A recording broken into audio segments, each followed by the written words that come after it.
নমস্কার বন্ধুরা, রান্নাঘরে রচনা চ্যানেলে আপনাদের সবাইকে স্বাগত জানাই। আশা করি আপনারা সবাই ভালো আছেন।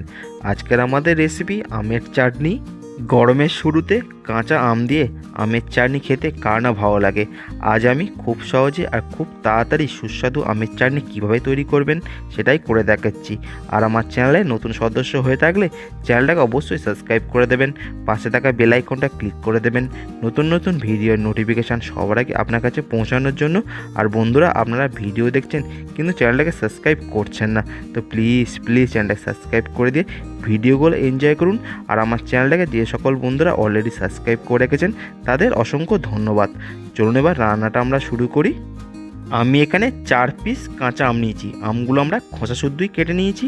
এবার আমরা গ্যাসে কড়াই বসিয়ে তাতে দিচ্ছি জল ভালো করে ফুটে উঠলে তার মধ্যে আমরা আমটা দিয়ে দিলাম। তারপরে আমরা এখানে দিচ্ছি অল্প একটু লবণ আর হলুদ গুঁড়ো। সমস্ত কিছু খুব ভালো করে মিশিয়ে ঢাকা দিয়ে রাখবো 4 থেকে 5 মিনিট। গ্যাসের ফ্লেম মিডিয়াম টু হাই রেখে তাতেই আমগুলো আমাদের সিদ্ধ হয়ে যাবে। যতক্ষণ আম সিদ্ধ হয় ততক্ষণ অন্য একটি কড়াইয়ের মধ্যে নিলাম 5 ফোড়ন আর 2টো শুকনো লঙ্কা। গ্যাসের ফ্লেম মিডিয়াম রেখে 2 থেকে 3 মিনিট খুব ভালো করে ড্রাই রোস্ট করে নিচ্ছি। 2 থেকে 3 মিনিট ড্রাই রোস্ট করা কমপ্লিট। এবার আমরা নামিয়ে নিচ্ছি, তারপরে ঠান্ডা হয়ে গেলে গুঁড়ো করে নেবো। 5 মিনিট পর ফিরে এলাম, আমাদের আমও এদিকে সিদ্ধ হয়ে গেছে। নামিয়ে নিচ্ছি। আম নামিয়ে নেবার পর আমি একটা কাঁটা চামচ দিয়ে দেখাচ্ছি আমটা কতটা সিদ্ধ হয়েছে। দেখুন আমাদের আমটা পারফেক্ট সিদ্ধ হয়েছে। এরপর আবার আমরা গ্যাসে কড়াই বসিয়ে তাতে দিচ্ছি সর্ষের তেল গরমে গেলে ফোড়ন দিচ্ছি গোটা জিরে, গোটা মৌরি আর শুকনো লঙ্কা। তারপরে দিচ্ছি অল্প একটু হলুদ।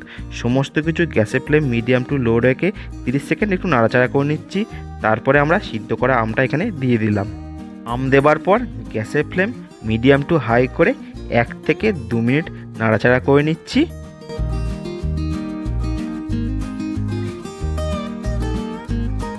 2 মিনিট পর এবার আমরা এর মধ্যে দিচ্ছি স্বাদ অনুযায়ী লবণ। তারপরে আরও 1 মিনিট ধরে খুব ভালো করে মিশিয়ে নিচ্ছি।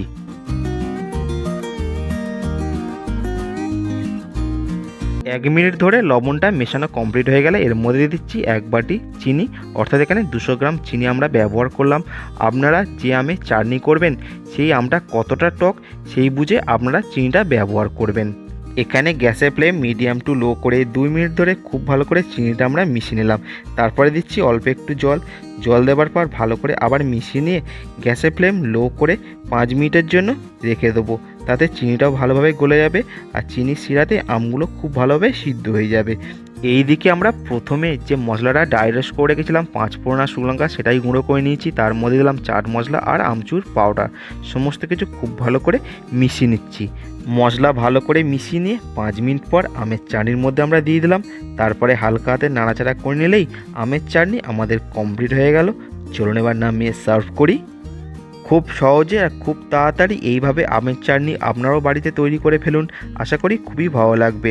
আর আমাকে কমেন্ট করে জানাবেন ভিডিওটা আপনাদের কেমন লাগলো। ভালো লাগলে অবশ্যই একটা লাইক করে দেবেন। বন্ধুবান্ধব আত্মীয়স্বজনের মধ্যে বেশি করে শেয়ার করবেন। আর আমার চ্যানেলে এই রকম রেসিপির ভিডিও দেখতে গেলে চ্যানেলটাকে অবশ্যই সাবস্ক্রাইব করে রাখুন, পাশে থাকা বেল আইকনটা ক্লিক করে রাখুন নতুন ভিডিওর নোটিফিকেশান সবার আগে আপনার কাছে পৌঁছানোর জন্য। আর আপনাদের একটা সাবস্ক্রাইব আমাদের অনেক মোটিভেট করে এই রকম ভিডিও তৈরি করার জন্য। তো প্লিজ চ্যানেলটাকে সাবস্ক্রাইব করে দিয়ে আমাদের পাশে থাকুন আর আমাদের মোটিভেট করুন।